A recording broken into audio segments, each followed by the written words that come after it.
राधे राधे जी। कैसे हैं आप सभी लोग? आप सभी लोग स्वस्थ होंगे, कुशल मंगल होंगे। आप सभी के स्वास्थ्य और कुशल मंगल की कामना मैं ईश्वर से करती हूँ कि आप सभी लोग स्वस्थ रहें और कुशल मंगल रहें। आज हम बात करेंगे राजा श्री रामचंद्र जी के बारे में। लोग कहते हैं कि श्री रामचंद्र जी क्या भगवान थे? उन्होंने तो धरती पर इंसान की तरह जन्म लिया, इंसान की तरह ही उनका लालन पालन हुआ, इंसान की तरह ही उनकी शादी हुई और उनकी मृत्यु हुई। क्या वह भगवान थे? आप क्या समझते हैं? क्या वह भगवान थे? अगर समझते हैं थे या समझते हैं नहीं थे, प्लीज़ मुझे कमेंट ज़रूर करें। और जो इंसान इस धरती पर जब भी भगवान इस धरती पर जन्म लेते हैं तो वह इंसान के रूप में ही जन्म लेते हैं। अब जब कल की अवतार होगा वह भी तो इंसान के रूप में होंगे। इसी प्रकार श्री रामचंद्र जी ने भी है तो वह विष्णु जी के अवतार थे। उन्होंने धरती पर जन्म लिया, एक राजा के घर में उन्होंने जन्म लिया। उन्होंने जन्म लेने के बाद कितने सारे कार्य किए। हम सभी को सुरक्षित रखने के लिए कितने सारे कार्य किए। हम सभी को, इंसान को, इस समाज को, इस सृष्टि को कितने सारे संदेश देने के लिए उन्होंने हमें कितनी सारी शिक्षाएं देने के लिए कितने कार्य किए। यज्ञ करवाए इस धरती पर। यज्ञ में जब मतलब कि राक्षस होते थे वह यज्ञ में कुछ आसमान से चीज़ें फेंकते रहते थे, जानवर फेंकते रहते थे, उन चीज़ों को ख़त्म किया। और उन्होंने कितने राक्षसों का वध किया। श्री रामचंद्र जी ने जन्म लेकर उन्होंने माता पिता के प्रति सेवा की भावना को जन्म दिया इस धरती पर। उन्होंने पति और पत्नी के प्रेम के प्रतीक को इस धरती पर जन्म दिया। उन्होंने रावण का वध कर अच्छाई पर बुराई को ख़त्म किया। उन्होंने हम सभी को बहुत सी शिक्षाएं दी। उन्होंने भाई भाई को प्रेम के साथ एक शिक्षा दी, जैसे कि लक्ष्मण और श्री राम जी का प्रेम था। उन चारों भाइयों में प्रेम था।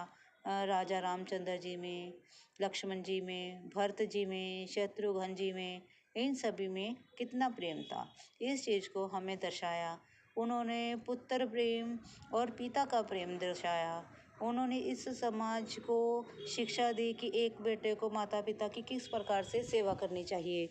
उन्होंने हमें शिक्षा दी कि अगर हम अपनी पत्नी पर भरोसा नहीं करते तो इस समाज में क्या होता है। उन्होंने हमें भरोसा दिलाया, उन्होंने हमें शिक्षा दी कि किसी दूसरे पर विश्वास ना कर अपने परिवार पर विश्वास करो।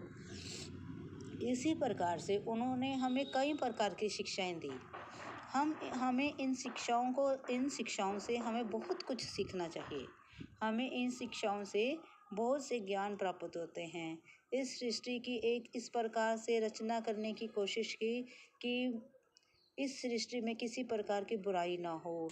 इस सृष्टि में उन्होंने शूर्पणखा नाम की एक यह भी एग्जाम्पल दी जो कि आज के समाज के लिए उचित है। इसी प्रकार से उस समाज में, उस समय में जब श्री रामचंद्र जी पर जब भी कोई मुसीबत आती थी, एक भाई दूसरे भाई के लिए कैसे सामने खड़ा हो जाता था, उसकी रक्षा के लिए, उसके बचाव के लिए किस प्रकार से खुद सामने आता था, इस प्रकार को उन्होंने इस प्रकार से हमारे समाज को शिक्षा दी। और उन्होंने शिक्षा दी कि एक नारी हर एक प्रकार से सक्षम है। वह सीता जी के एग्जाम्पल से ले लो आप, कि उन्होंने जंगल में रहकर भी, जो हमने पढ़ा कि हमने नहीं देखा है कि श्री रामचंद्र जी ने सीता जी को सच में वनवास उन्होंने त्याग दिया था, या सीता जी ने सच में ही जंगल में जाकर एक ऋषि की कुटिया में अपने बच्चों को जन्म दिया था। ये सब एक किताबी बातें हैं, हमने किताबों से पढ़ी हैं। हमने रामायण से इस बातों को पढ़ा है, हमने नहीं देखा है। क्या आपने इसको देखा है? नहीं देखा है ना। हम में से कोई भी इंसान ऐसा नहीं है जिसने इसको देखा होगा कि श्री रामचंद्र जी ने अपनी पत्नी का त्याग कर दिया था। हमें नहीं मालूम कि उनके जीवन में क्या चल रहा था, या उन्होंने सीता जी का त्याग किया था या नहीं किया था। हमें नहीं मालूम कि उस समय में रावण ने सीता जी का हरण किया था या नहीं किया था। ये सब हमने श्री रामायण जी से पढ़ा है। कि रावण ने सीता जी का हरण किया। तो एक पत्नी के वियोग में श्री रामचंद्र जी की क्या दशा हुई है, इससे हमें यह सीखने से मिलती है कि जब तक गाड़ी के जीवन की गाड़ी के दोनों पहिए एक साथ नहीं चलेंगे तो जीवन की गाड़ी नहीं चल सकती। जिस प्रकार से सीता जी के बिना सीता जी के बिना रामचंद्र जी की ऐसी दशा हो गई थी, उसी प्रकार से आज के समय में भी जब एक पति पत्नी के साथ ना हो और पत्नी अपने पति के साथ ना हो तो भी उस समय इसी प्रकार का समय होता है, इसी प्रकार से जीवन होता है कि एक दूसरे के बिना पति और पत्नी के साथ ना होने से जीवन की गाड़ी जो है वह चल नहीं सकती, वह डामाडोल हो जाती है। उसी प्रकार से श्री रामचंद्र जी ने जब रावण का वध किया तो उससे उन्होंने एक बुराई को ख़त्म किया, जो कि आज के समाज में पता नहीं ना जाने कितने रावण इस दुनिया में घूम रहे हैं, इस पृथ्वी पर घूम रहे हैं। एक घर में पता नहीं कितने से रावण होंगे, एक चेहरे के पीछे 10-10 चेहरे लगाकर लोग घूमते हैं। रामचंद्र जी ने तो उस रावण का वध किया था, आज के ज़माने में पता नहीं कितने रावण हैं, लेकिन फिर भी वह चाहे जितना भी उन्होंने कोशिश की इस समाज को स्वच्छ बनाने के लिए, पर फिर भी आज के इंसान ने उस बुराई को ख़त्म ना करते हुए पता नहीं कितनी सारी बुराइयां इस समाज में पैदा कर दी हैं, जिस समाज को हम कभी अब सुरक्षित नहीं बना सकते और सेफ नहीं बना सकते।